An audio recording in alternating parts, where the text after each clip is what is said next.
Welcome back. You're still tuned in to News and Views. Myself, Salai Loma Kudia. The time is 14 minutes past 9 Central African time. And we're going to be switching gears now to, I think, a very, very important story. As the world watches in horror over what's currently happening in Gaza, the United Kingdom, a long steadfast ally of Israel, should I say, has taken a dramatic turn in a move many say is long overdue. Britain has halted trade talks and imposed fresh sanctions on Israel, denouncing what Foreign Secretary David Lammy has called a monstrous and morally unjustifiable onslaught on Gaza. This follows warnings that over 14,000 babies could die by Thursday, tomorrow, if humanitarian aid remains blocked. The death toll rises, hospitals are being bombed, doctors are begging for help, and MPs from across the political spectrum are demanding an arms embargo on Israel. But we ask the question, is this too little too late? And ultimately, what will it take for real accountability to follow on Benjamin Netanyahu and the pariah state of Israel? And to help us unpack the political, moral, and strategic implications of this stunning, should I say, policy shift, I'll be joined by UK-based political commentator Dr. Abdul Wahid. Doc, assalamu alaikum. Jazakallah so much for joining us. Welcome to Salam Media. Always a pleasure having you on air. Wa alaikum assalam wa rahmatullahi wa barakatuh. Welcome. Thank you very much for having me.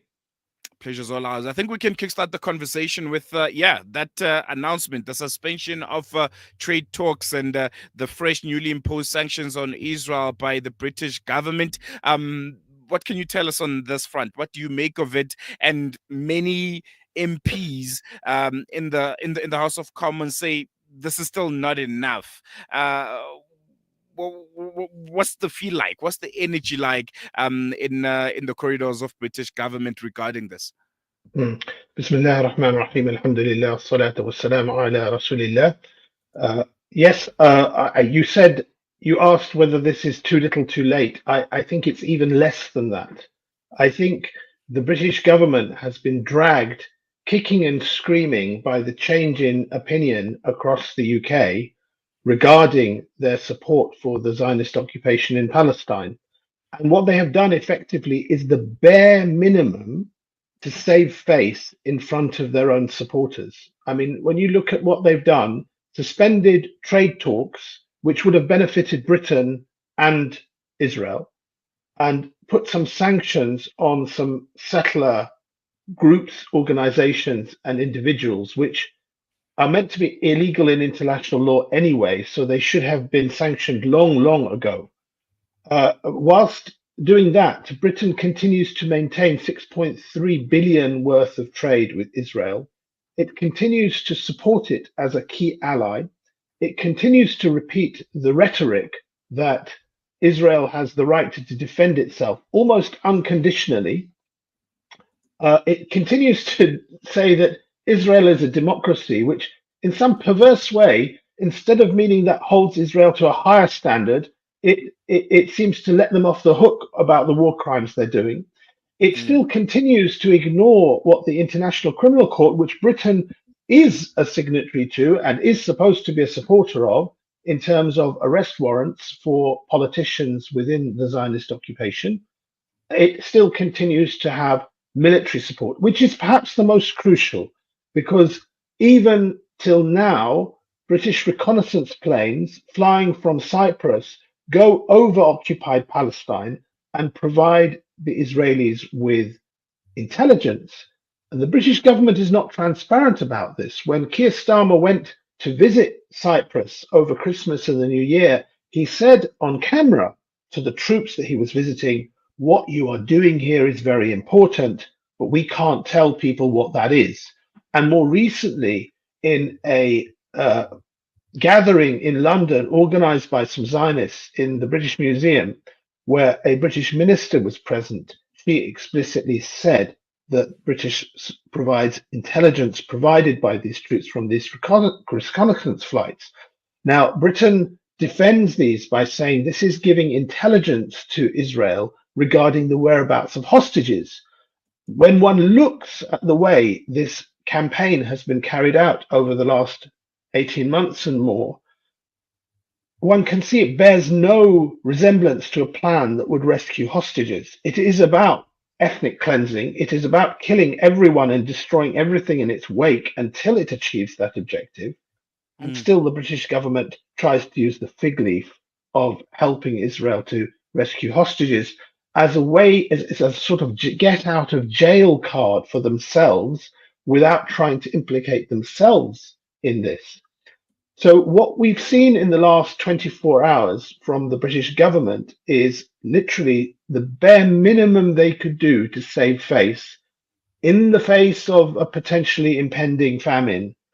The IPC, an international body that monitors food insecurity in the world, last week issued an interim report that says that over 50% of people in Gaza are facing emergency food insecurity, and about 20% are facing catastrophic food insecurity. Now, when you look at what this means, and the reason why people are saying this with such urgency is because when you look at what food insecurity means, when it gets to these catastrophic levels, people might be just about surviving on the bare minimum. They might be malnourished, they might be sick, they might not be able to recover from their wounds well, but very quickly after that catastrophic level, individuals will, their body systems will start shutting down to a point that things are irreversible. Never mind what's happened so far leaving a damage to those people who are malnourished already. You will see huge numbers of deaths very quickly if the aid doesn't increase. And what we've seen on the other side from the Zionist occupation is acknowledging that their allies in Europe are upset, and probably behind the scenes, the Americans are saying, what are they doing? But agreeing to put in the bare minimum of trucks and aid to go in so that they don't meet a backlash from their own extreme population and politicians in their government. So I don't see that this has moved on very further, actually. We've gone from zero aid getting into Gaza for the last 3 months to the bare minimum. The bare minimum wouldn't have been enough to save people from being malnourished anyway.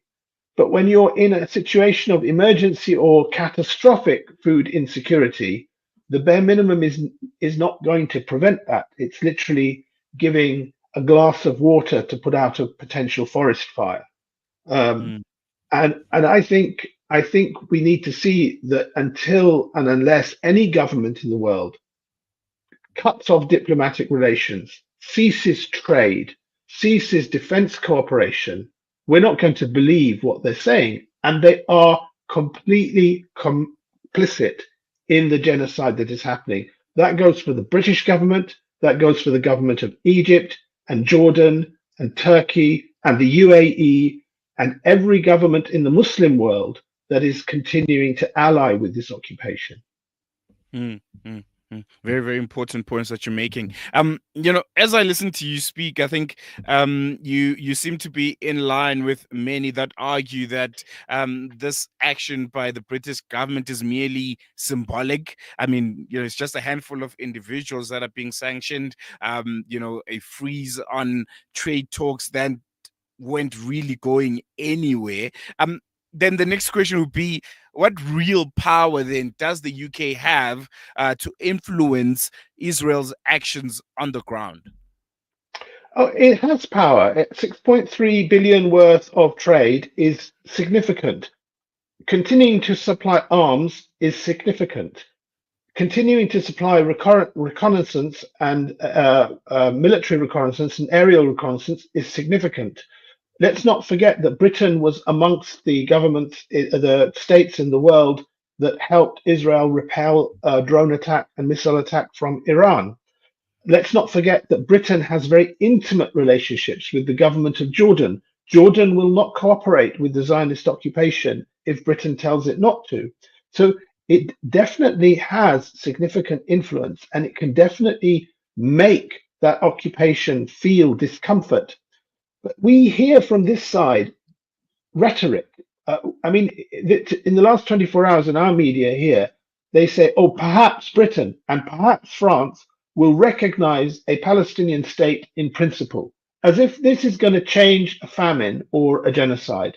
It's not, for two reasons. One, if they recognized a Palestinian state in reality, if there was a Palestinian state on the lines that Britain has supported in the two-state solution for decades now, it would be a powerless, toothless state which would be at the mercy of the surrounding Zionist occupation.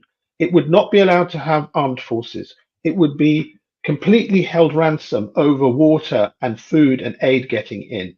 It would be balkanized because parts of the West Bank would remain in the control of the Zionist entity. It would be divided because Gaza and the West Bank would be divided by hundreds of miles in between. So this is a nonsense. That's if it was in reality. They're not even talking about in reality. They're talking about just making a statement that would agree to it in principle, which frankly is not going to advance this cause of the Palestinians anymore. And to be offering that as something that will irritate the Israelis and may prevent them is really not understanding what you are dealing with in Palestine. You are dealing with an ethno-nationalist occupation, the type of occupation that Europe has seen, the type of regime Europe has seen in Germany, in Serbia in the past, which we have seen in the world, in South Africa in the past. That kind of ideology doesn't listen to these kind of very gentle words and these kind of arguments.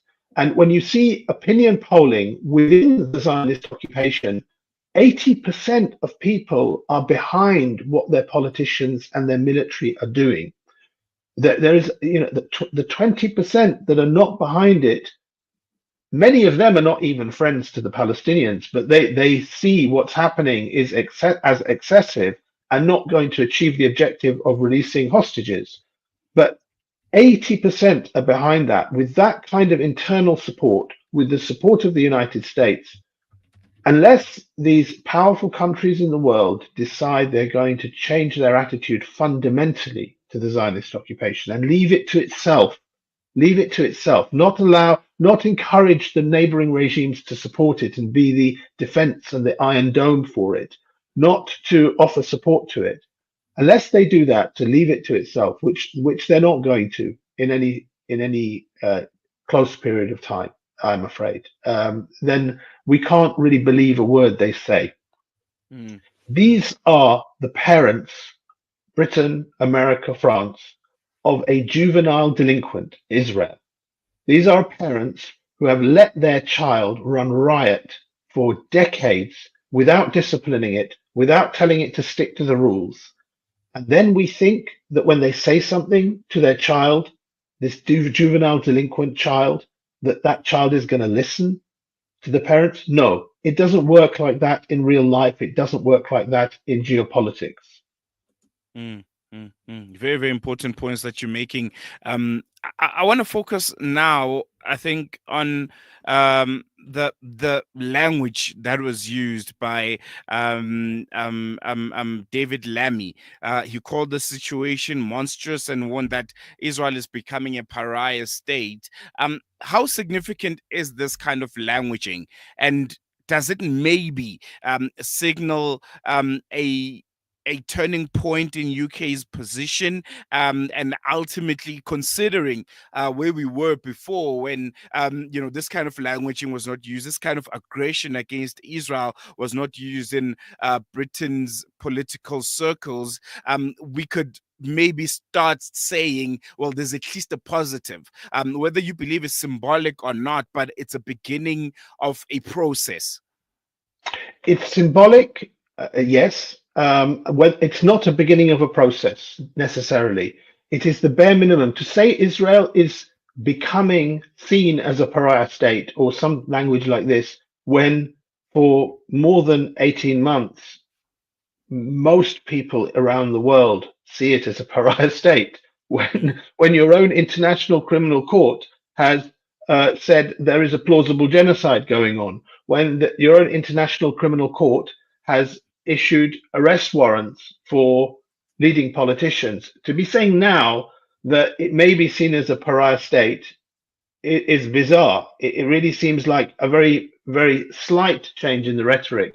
And, the response of the Israelis is that Britain, is anti-Semitic, and that it's at the moment, those kind of statements are just water off a duck's back. What they will feel is if they have to actually manage on their own, if they stop getting support from Britain, from Germany, from France, from the United States, then they will feel they have to listen. Then, until then, as long as they keep getting the military support, as long as that 6.3 billion worth of trade continues happening, as long as they keep getting told, the world keeps getting told by these countries that Israel has the right to defend itself, as long as their proxies in the Middle East, like Jordan and Egypt and others, continue to maintain diplomatic relations and push for more countries to normalize relations. As long as all of that happens, these are just words. Mm, mm, mm. And just in closing, Abdul, we have unfortunately run out of time. If you could just encapsulate, what we're seeing in the world right now pertaining to Gaza. I think, one maybe that I feel you should maybe touch on briefly is, the Gulf states and Donald Trump's recent visit and how he was received there. And also linking it up with Britain and what's currently happening there with this symbolic sanctions and calls for Israel to be held accountable for all the lives that are lost in Gaza. Where are we right now? In your parting shot, if you can just encapsulate where we are right now, and how the world should be reacting to what almost feels like a second phase of this genocide, where it's more aggressive. The impunity is clear for everyone to see. The Israeli pariah state goes about it with such arrogance, knowing that there won't be consequences because, well, things have always been as they are. Trump's visit to the Middle East is very important because it really does show how the United States plans to operate going forward. It's about America first, absolutely. So his decision to go and make trade deals with these Gulf states shows America that he wants to put America first in terms of business and economy and investment. And his decision to do that whilst not visiting the Zionist occupation, whilst not pushing for normalization with Saudi Arabia, has irritated the Zionist occupiers. His decision to make peace with the Houthis in Yemen has irritated them. So it's a two-way thing. He is literally looking out for America. Where Israel serves American interests, he will support them. So if it means Israeli troops going, fighting, killing, dying, and cleansing that land and committing genocide, he'll supply them with arms. He's not going to interfere directly. At the same time, he's not going to let Israel stop America cleaning up the benefits of the Middle East. That visit to the Middle East has also shown us where the Arab rulers stand. They will happily do 1.5 trillion worth of trade with the United States without thinking they'll even send a loaf of bread to Gaza. And when you're talking about these states, you're talking, okay, on paper, superficially, Saudi Arabia has not yet normalized. We know there are back channel relationships. Similarly with Qatar, there are back channel relationships. But the UAE is in full normalization mode. Zionist Israelis go to the UAE on holiday. People who are in the occupying force, people who have committed war crimes, they go there on holiday. They go to Turkey on holiday. They go to Egypt on holiday. These countries have shown themselves to be what they are, which is not real countries. They rule for themselves, for their ruling elite, and for their sponsors in the West. It's extraordinary when we see that. It should remind us that this 1.5 trillion, 1.3 trillion, I can't remember the figure now, of investment is the Ummah's wealth. It's the wealth of the Muslim Ummah. It's not the personal wealth of these families that are making these deals. So they're the ones who are going to clean up, as well as the American corporates are going to clean up. And that should remind us of the kind of world we are living in and the reason we need a change in the Middle East, a change in the Muslim world, a reversal of what we've seen in the last century, where the countries have been divided, occupied, or colonized, and the re-establishment of an Islamic order, Islamic civilization of a Khilafah that will rule in the interests of all the people by the Book of Allah and the Sunnah of His Messenger with justice and decency and harmony. It's the only system that's had a track record in the region of bringing peace and justice to people.